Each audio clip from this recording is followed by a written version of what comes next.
اشرفیوں note کر لو، آگے مختوم پاک لکھتے ہیں جس نے میرے روزے کا نقشہ بنایا وہ اللہ کے فیضان سے محروم رہے گا۔ یہ پڑھے لکھے لوگ ہیں، پھر کہوں گا یا بنی تعلم ثم تکلم۔ جس نے ہمارے آستانے کا نقشہ بنایا، کتنی جہالت والی بات ہے۔ السلام علیکم ورحمۃ اللہ وبرکاتہ۔ ناظرین، میں ہوں آپ کا دوست مولانا احسان رضا۔ بہت ہی اہم اور خاص ویڈیو لے کر پھر سے میں آپ کی خدمت میں حاضر ہوں۔ سرزمین کچھوچا میں سیدوں کے بیچ بہت ہی بھیانک لڑائی ہو گئی۔ اس لڑائی کو دیکھ کر پوری دنیا آج حیران ہے کہ یہ سید لوگ آپس میں کس بات کو لے کے لڑ رہے ہیں، کیونکہ ایک طرف دیکھیں گے تو حضرت علامہ مولانا سید جامعی صاحب اور دوسری طرف حضرت علامہ مولانا قمر اشرفی صاحب، دونوں بہت بڑی شخصیتیں ہیں کچھوچا کے۔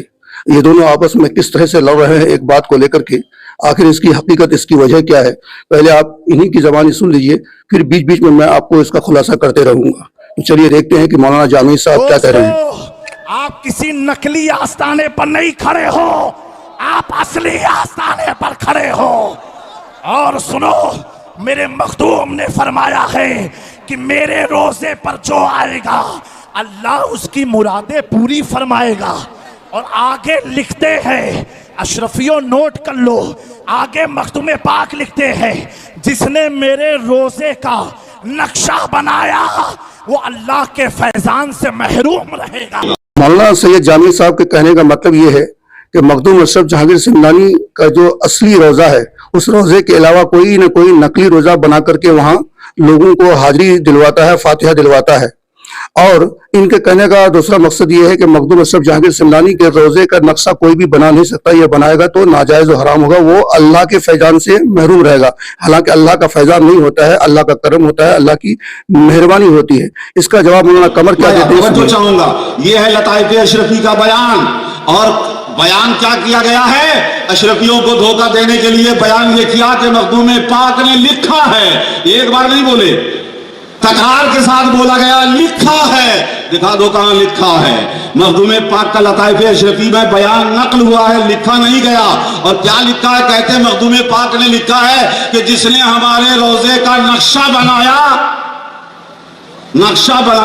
وہ اللہ کے فیض سے محروم ہوگا، اللہ کے فیضان سے۔ جس نے میرے روزے کا نقشہ بنایا وہ اللہ کے فیضان سے محروم رہے گا۔ لفظ پہ تبصرہ کروں، یہ پڑھے لکھے لوگ ہیں، پھر کہوں گا یا بنی تعلم ثم تکلم۔ اے بس آپ زادے ذرا پڑھ لو پھر بولو۔ آج تک آپ نے کبھی اللہ کا فیضان سنا؟ کیا بات؟ اللہ کا فیضان، اللہ کا فضل ہوتا ہے، اللہ کا کرم ہوتا ہے۔ فیضان تو بزرگوں اور اولیاء کا ہوتا ہے، فیضان اللہ کا نہیں بولا جاتا۔ اور بولا گیا جس نے ہمارے آستانے کا نقشہ بنایا۔ کتنی جہالت والی بات ہے میرے پیارے۔ ابھی تو فوٹو کا دور ہے، کیمرے کا دور ہے، فوٹو کا دور ہے، لیکن فوٹو سے پہلے حضور مخدوم پاک کا آستانہ 600 ساڑھے 600 سال سے ہے۔ 600 سال سے زیادہ کا عرصہ گزر گیا، اس وقت کیمرہ نہیں تھا۔ اور میں کہتا ہوں شاید کوئی اشرفی ہو جس کے گھر میں مخدوم پاک کے آستانے کا تغرا لگا ہوا نہ ہو، اور وہ سارے نقشے پہلے اسکیچ سے بنتے تھے، قلم سے بنائے جاتے تھے۔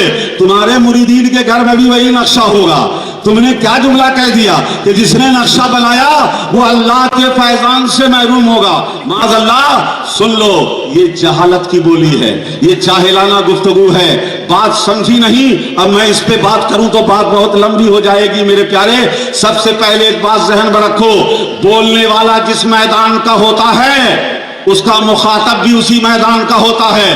جب محدث مرد بولتے ہیں تو یہ مرد نہیں ہوتے ہیں، وہ میدان حدیث کے مرد ہوتے ہیں۔ جب فقہا مرد بولتے ہیں تو وہ میدان فقہ کے مرد ہوتے ہیں۔ جب صوفیہ مرد بولتے ہیں تو وہ میدان تصوف کے مرد ہوتے ہیں۔ مخدوم پاک نے بتا دیا کہ میں جس میدان کا ہوں، اگر اس میدان کا کوئی میرے روزے کی نقل کر کے بنانا چاہے گا تو مبارکش نخواہدان، وہ مبارک نہیں ہوگا۔ یہ حضرت مخدوم پاک کہنا چاہ رہے ہیں۔ اور یہ کہاں لے کے چلے جا رہے ہیں؟ جس نے نقشہ بنایا۔ یہ 11 بجے 12 بجے